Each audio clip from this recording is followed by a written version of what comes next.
Hi, how are you today? I have decided, as you can see, to dispense with the photograph of myself. I think you've seen quite enough of me.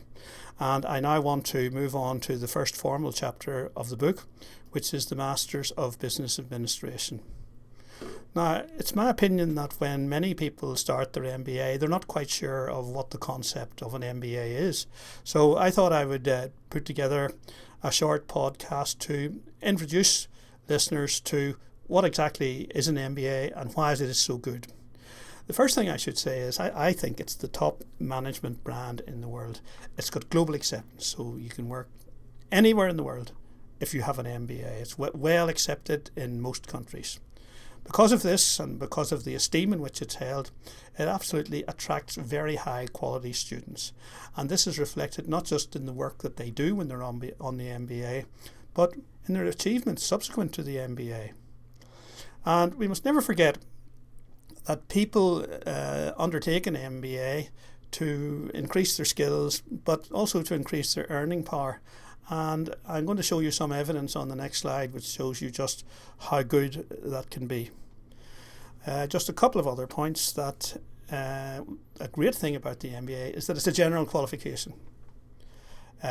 It's not a specific qualification. So that enables graduates to work in all sorts of industries, in all sorts of locations. And finally, for many graduates, it has been an absolutely direct route to success.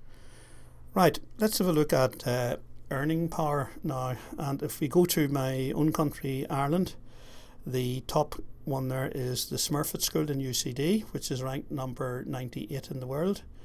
This is by the Financial Times, actually. And the average weighted salary of the MBA graduate there is $101,000.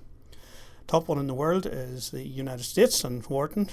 And let's have a look at how earning power has changed in percent. And I think this is over 2 years since graduation. And if we look at ESA in Spain, it's the top one, 158% increase in the earning power of its graduates. Let me say a little bit about what an MBA should have. You know, you come on the MBA, when you leave, what way should you be different? Well, the first thing is you should be more of a generalist because it's a general qualification. You ought to have a very high level of general knowledge. So you've knowledge of human resources, you've knowledge of finance, you've knowledge of IT, you've knowledge of all the different register of business subjects. And this next bit, I think, in many ways is more important. You should have developed, in addition to knowledge, skills. The sort of key skills of management. And I think they are the following.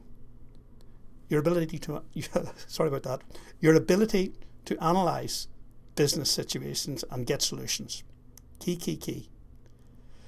The quality of your communication, both in formal presentations and one-to-one situations.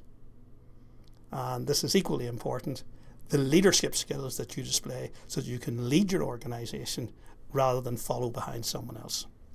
And of course today I think it's also absolutely essential that our graduates have a high degree of web expertise. Now, you may be taking your MBA in any part of the world. I don't know where the listenership is from, but all MBAs tend to have the following sort of structure. And I've considered this as a 3-year program, and it's part-time. So typically the person attending will be in their 30s, will be a graduate, and will have quite strong ambitions.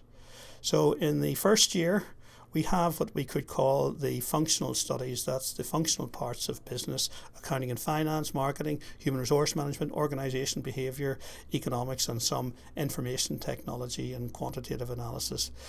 Those functional studies are taken to a higher level in the second year, and then we have some options coming in.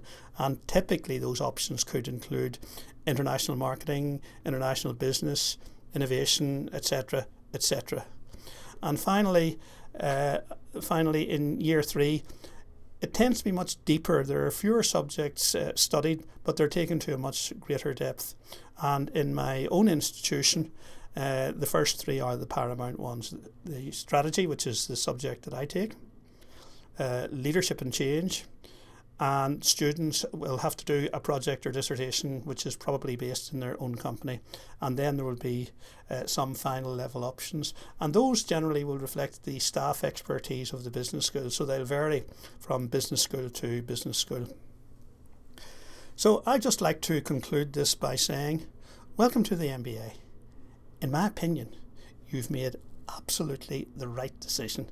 I hope you enjoy it, and I hope you benefit from it in the future. As usual, we'll end up with the credits, and it's almost all Macintosh in terms of hardware, software and music. And thank you very much for listening to this podcast, and I hope you were attracted enough to listen to the next one. Thank you very much, and goodbye.